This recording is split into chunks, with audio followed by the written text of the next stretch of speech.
The Pixel 9 Pro XL sets new records for having the brightest screen around and has the longest battery life in a Pixel, but the minor camera and processing performance leaves more to be desired, especially when it's $100 more.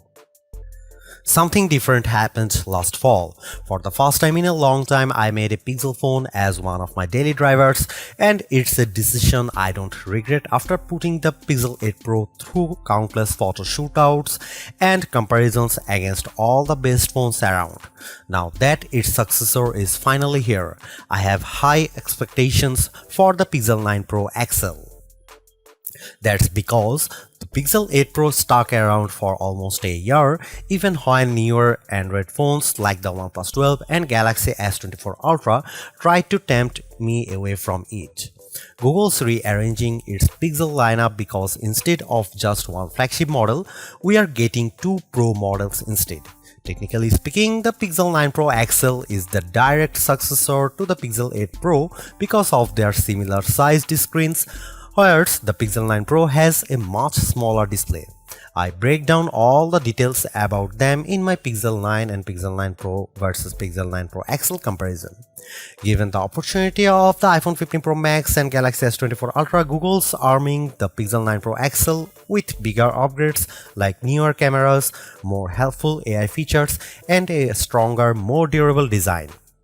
In my Pixel 9 Pro XL review, I will see if it's a worthy update that could convince people to choose it over rival phones.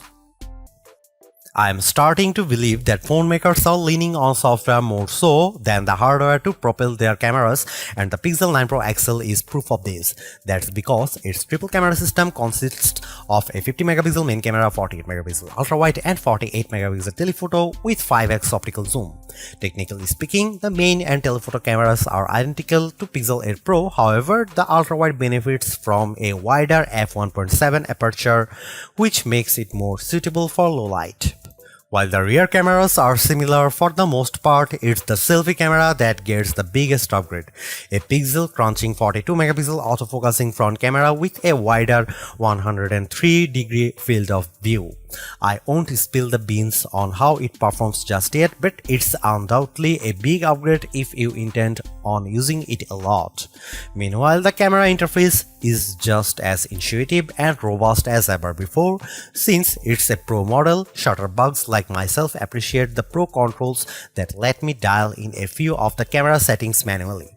The only new changes include the Add Me feature, which leans on AR guidance to let the photographer be included in the shot along with how panoramic photos are taken. Here are some camera samples of Google Pixel 9 Pro XL.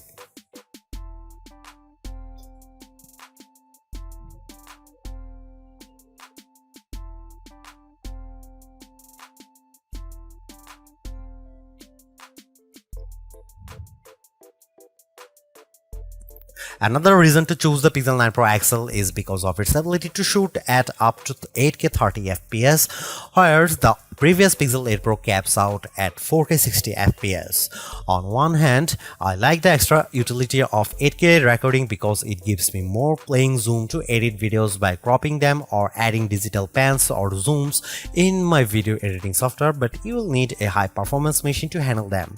While there are plenty of shooting modes and settings to adjust with video, like choosing between 24, 30 or 60 fps, it still lacks full manual controls to get me the look I really want to go after. Here are some video samples of Pixel 9 Pro XL.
Clearly, there are improvements with the Pixel 9 Pro XL. Apart from its brighter display and longer battery life, everything else about the Pixel 9 Pro XL feels like its modest upgrade at best, which is made tougher due to its $100 price increase. While the new AI features are helpful, I was hoping for bigger improvements around its camera and processing performance. Given that the Pixel 9 Pro has the same exact camera arrangement as this, there isn't much justification on picking the Pixel 9 Pro XL for photography. And compared to its direct rivals, the Galaxy S24 Ultra and iPhone 15 Pro Max, they definitely cost more but have better performance overall.